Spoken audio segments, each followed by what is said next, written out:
Hello everyone, welcome back to my channel Kirtika's kitchen diary. আজকে একটা একদম কম ঝামেলায় চটপট বানিয়ে নেওয়া যায় সেরকম রেসিপি শেয়ার করছি, তবে স্বাদে কিন্তু একটুও কম যায় না। গরম ভাতের সাথে খেতে ভীষণ ভালো লাগে। বানাচ্ছি আজকে বড়ি ভাপা। আর রেসিপিটা ভালো লাগলে লাইক, শেয়ার, কমেন্ট আর সাবস্ক্রাইব করতে কিন্তু একদমই ভুলবেন না। তো বড়ি ভাপা বানানোর জন্য সবার প্রথমে কড়াইতে দিয়ে দিলাম সর্ষের তেল। এবারে তেলটাকে আমি ভালো করে একটু গরম করে নেব। তারপর তেল ভালো মতো গরম হয়ে গেলে এর মধ্যে 1.5 কাপ পরিমাণে মসুর ডালের বড়ি দিয়ে ফ্লেমটাকে লোতে করে দিয়ে বড়িগুলোকে একটু লালচে করে ভেজে নেব। তারপর বড়িগুলোকে ভালো মতো ভাজা হয়ে গেলে এগুলোকে আমি একটা পাত্রে ঢেলে রেখে দেব। এবার একটা মিক্সার জারের মধ্যে দিয়ে দেব 3 টেবিল চামচ পোস্ত, 1 টেবিল চামচ সাদা সর্ষে, দেব 7-8টার মতো কাঁচা লঙ্কা। কাঁচা লঙ্কাটা আপনারা আপনাদের ঝাল অনুযায়ী দেবেন। দিয়ে দিলাম সামান্য একটু নুন আর অল্প একটু জল দিয়ে এটার একটা মিহি পেস্ট তৈরি করে নেব। এবারে এর মধ্যে দিয়ে দেব 2 টেবিল চামচ কোরানো নারকেল। তারপর এটা দিয়েও একটা মিহি পেস্ট তৈরি করে নিলাম। এবারে মশলার পেস্টটাকে আমি একটা স্টিলের টিফিন বাটিতে দিয়ে দিলাম।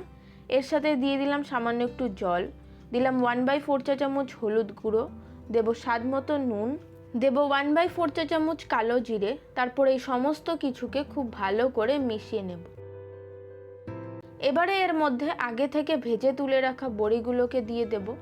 তারপর আবারও খুব ভালো করে মিশিয়ে নেব।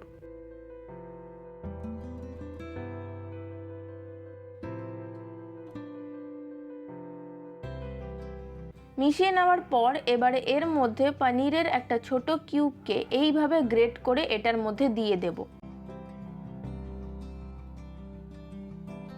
সাথে দিয়ে দেব 2 টেবিল চামচ পরিমাণে কাঁচা সর্ষের তেল আর দিয়ে দেব 3টে চেরা কাঁচা লঙ্কা। এবারে টিফিন বাটির ঢাকনাটাকে আটকে দেব।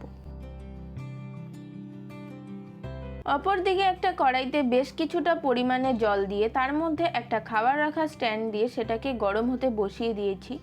এবারে টিফিন বাটিটাকে আমি এর মধ্যে বসিয়ে দিলাম। তারপর ঢাকা দিয়ে বাটিটাকে আমি 8 থেকে 10 মিনিট মতো ভাপিয়ে নেব। 10 মিনিট পর ঢাকাটাকে খুলে নিলাম।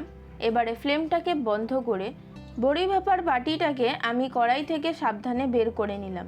তাহলে দেখতেই পেলেন কত সহজেই তৈরি হয়ে গেল আমাদের বড়ি ভাপা, যেটা কিন্তু গরম ভাতের সাথে খেতে দুর্দান্ত লাগে। অবশ্যই একবার বাড়িতে ট্রাই করে দেখবেন।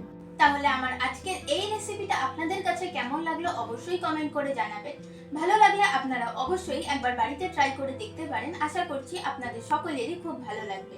আর আমার এই রেসিপিটাকে ইউটিউব থেকে দেখে থাকলে চ্যানেলটিকে সাবস্ক্রাইব করে পাশে থাকা বেল আইকনটিকেও অবশ্যই প্রেস করে দেবেন। আর ফেসবুক বা ইনস্টাগ্রাম থেকে দেখে থাকলে পেজটিকে ফলো করে দেবেন। আজকের মতো এই পর্যন্ত, দেখা হবে পরের ভিডিওতে নতুন কোনো রেসিপির সাথে। সকলে খুব ভালো থাকবেন, সুস্থ থাকবেন। ধন্যবাদ।